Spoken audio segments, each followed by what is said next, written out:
Bab 22, Darah yang tertumpah. Setelah meninggalkan rumah besar keluarga Sebastian malam itu, Raven langsung membawa Nadila pulang ke apartemen mereka. Sepanjang perjalanan, wajahnya tetap dingin, namun pikirannya tidak tenang. Bayangan tangan Nadila yang memerah karena air panas terus terlintas di kepalanya. Begitu mobil berhenti di parkiran apartemen, Raven segera mengambil ponselnya. Ia langsung menghubungi seseorang, Nason, dokter sekaligus sahabatnya sejak lama. Nason juga dokter yang dulu pernah memeriksa Nadila. Raven sebenarnya ingin langsung membawa Nadila ke rumah sakit, namun ia tahu Nadila tidak akan mau. Gadis itu terlalu rumit. Telepon tersambung, namun yang menjawab bukan Nason. Asisten dokter Nason berbicara. Raven menghela napas pendek. Di mana Nason? Maaf Tuan Raven, Dokter Nason sedang melakukan operasi pasien.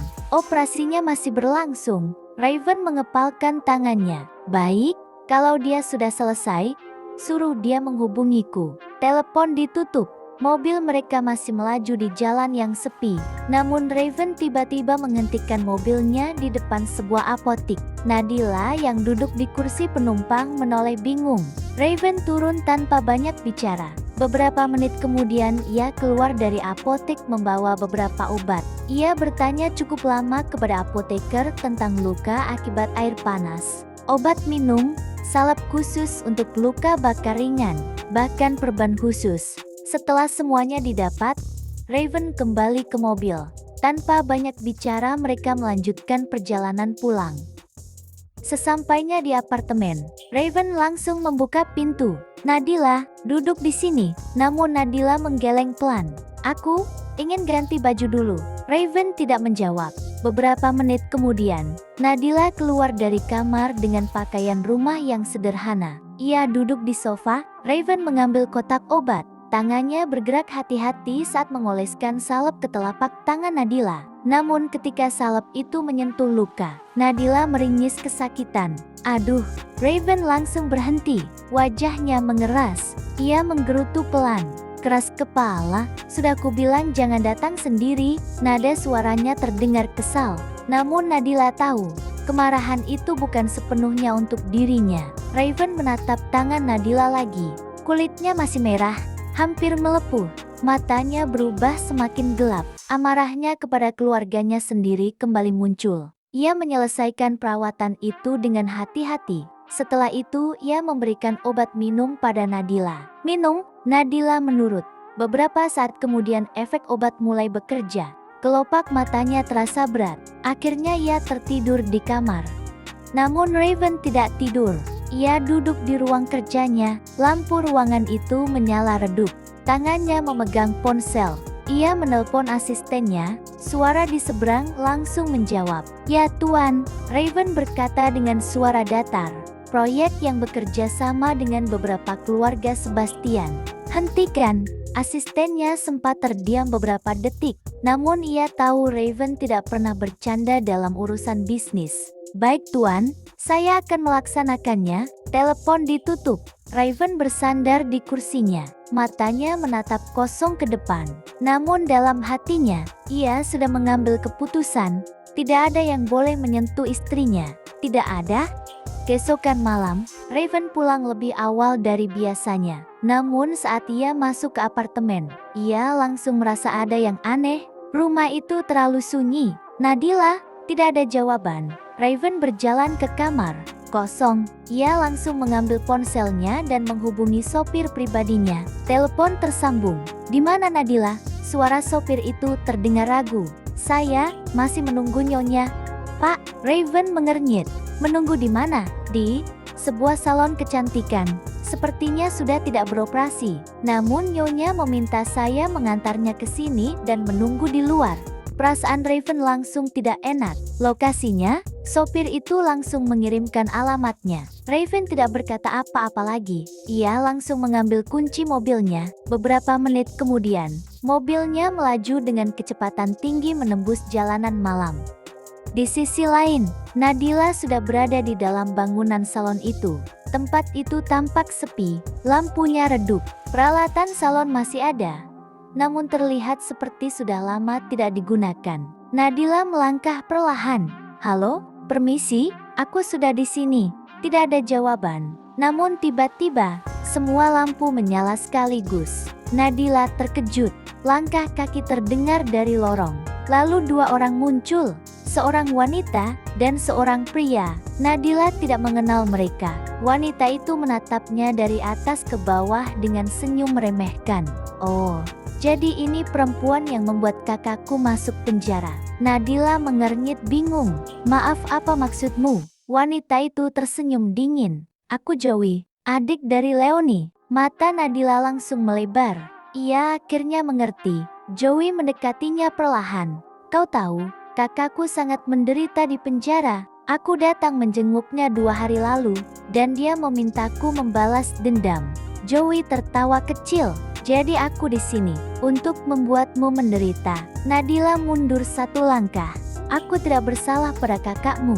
Dia yang menggangguku lebih dulu. Namun Joey langsung menamparnya. Lah, kau pikir dia akan melakukan itu kalau kau tidak merebut tunangannya? Nadila menatapnya tajam. Aku tidak merebut siapapun. Aku adalah istri Sir Raven. Sedangkan kakakmu hanyalah mantan tunangannya. Jadi siapa yang sebenarnya merebut? Ucapan itu membuat wajah Joey berubah marah. Ikat dia. Pria bayaran di belakangnya langsung menangkap Nadila. Nadila memberontak. Apa yang kalian inginkan? Joey mengeluarkan ponselnya. Kau tahu apa yang akan kulakukan? Aku akan merekam semuanya. Kau akan dipermalukan. Lalu kita lihat apakah Raven masih menginginkanmu. Wajah Nadila langsung pucat. Buka pakaiannya. Pria itu mulai menarik dress Nadila. Untungnya Nadila mengenakan pakaian berlapis. Namun rasa takut tetap menghancurkan hatinya. Air mata jatuh dari matanya. Ia memejamkan mata. Dalam hati ia berdoa, Tuhan, tolong aku, jagakan kehormatanku. Di saat yang sama, mobil Raven berhenti keras di depan bangunan itu. Sopirnya berdiri di luar.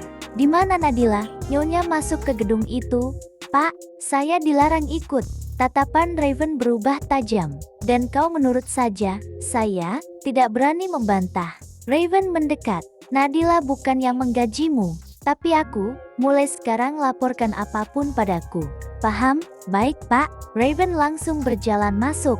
Lorong-lorong bangunan itu gelap. Namun beberapa langkah kemudian, ia mendengar suara tawa. Dan suara Nadila. Tidak. Jangan lakukan itu. Mata Raven langsung berubah gelap. BRAK, ia mendobrak pintu ruangan itu. Pemandangan di dalam membuat darahnya langsung mendidih. Seorang pria mencoba membuka pakaian Nadila, dan seorang wanita merekam dengan ponselnya. Tanpa berpikir panjang, Raven langsung menghajar pria itu. Pukulan demi pukulan mendarat brutal. Pria itu tumbang. Raven berdiri di depan Joey. Namun wanita itu justru tertawa. Tuan Raven Sebastian ternyata datang jauh-jauh demi menyelamatkan perempuan ini. Raven menjawab dingin. Tentu saja, dia istriku. Tidak ada yang boleh menyentuhnya sedikit pun, termasuk kau. Ia menatapnya tajam. Sudah siap berhadapan denganku? Joey menelan ludah. Namun ia berusaha terlihat berani. Raven memerintahkan sopirnya membuka ikatan Nadila. Nadila, pergi. Nadila ragu. Tapi kamu bagaimana? Pergi. Raven membentak. Nadila akhirnya berjalan keluar bersama sopir. Namun saat Raven hendak melangkah ingin mengikat Joey, pria bayaran itu tiba-tiba bangkit. Ia memegang kaki Raven. Raven langsung menghajarnya lagi. Namun tanpa diduga, Joey mengambil pisau dari tasnya. Ia langsung menyerang Raven. Saat itu, Nadila yang sudah sampai di pintu menoleh. Ia melihat pisau itu mengarah ke Raven. Tanpa berpikir, Nadila berlari kembali. Raven, SRT. Pisau itu menancap. Namun bukan di tubuh Raven, melainkan di perut Nadila. Tubuh Nadila langsung melemah. Darah mengalir dari luka itu. Wajah Raven berubah pucat. Nadila, Joey panik. Ia langsung melarikan diri. Pria bayaran itu sudah pingsan. Raven menangkap tubuh Nadila sebelum jatuh. Darah mengalir di tangannya. Nadila, hei, lihat aku. Namun mata Nadila mulai kehilangan fokus. Raven panik untuk pertama kalinya dalam hidupnya. Mobil, siapkan mobil sekarang. Ia menggendong Nadila dan berlari keluar. Namun saat ia menatap wajah Nadila yang semakin pucat, sebuah ketakutan yang belum pernah ia rasakan sebelumnya mulai menghancurkan dadanya. Jika sesuatu terjadi pada Nadila, maka untuk pertama kalinya dalam hidupnya, Raven Sebastian akan kehilangan sesuatu yang tidak bisa ia gantikan dengan apapun. Dan mobil itu melaju menembus malam, menuju rumah sakit. Namun pertanyaan paling menakutkan masih menggantung di udara. Apakah Nadila masih bisa diselamatkan? Bersambung.